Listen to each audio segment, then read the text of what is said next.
Trump's incendiary NATO remarks sent very real shudders through Europe.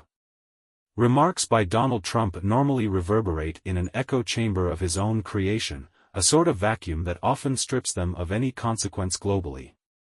It is white noise, one might think, rhetoric designed to project strength and the rejection of the status quo, rather than an expression of any actual policy. It is just Trump being Trump. But when the former president suggested on Saturday that he would let Russia do whatever the hell they want to any NATO member that doesn't meet spending guidelines, the impact was acute.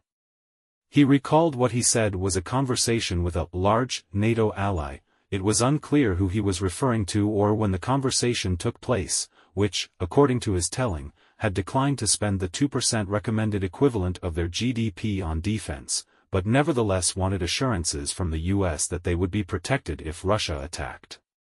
Trump said he would not give such an assurance, as the ally was delinquent, and Russian President Vladimir Putin should feel free to have his way. Trump's opinion of NATO has been known for years. He thinks it is the epitome of everything he despises about of America's allies, taking advantage of US strength without giving anything in return, a store loyalty club in which you get points without proportionate spending. As with much foreign policy, the Republican frontrunner radically misunderstood the nature and purpose of this relationship.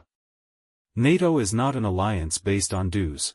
It is the largest military bloc in history, formed to face down the Soviet threat. Based on the collective defense that an attack on one is an attack on all, a principle enshrined in Article 5 of NATO's founding treaty.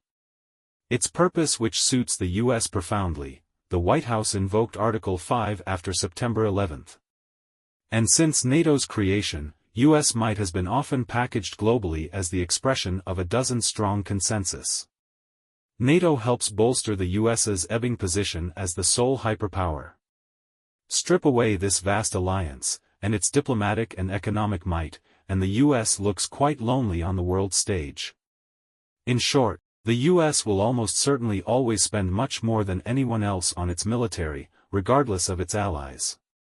NATO gives it a global bedrock of legitimacy, support for the dollar, and the post-Soviet hegemony it thrives upon.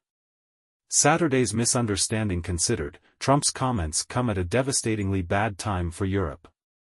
The rogue rump of the GOP which supports him is persistently trying to derail vital aid to Ukraine. If the desired $60 billion does not arrive, or is delayed much longer, it will have an irrevocably detrimental impact on Ukraine's practical defenses at the front lines, political cohesion in Kiev, and nationwide morale. Damage is already being done. And it is Putin who benefits. It is still a mystery as to why Trump feels so inexplicably bound to Putin, and wedded to his flattery, or even success. It is a riddle we may only understand in the fullness of time. Is it a warped attraction to a bad guy, a crush on Russia's deeply patriarchal culture, or something more darkly tied to Trump's personal history itself? Saturday's incendiary comments feed a narrative of the U.S. being exploited, underappreciated, and in global decline as a result. Trump's GOP feeds on this, perhaps unaware it is a self-fulfilling loop of grievance.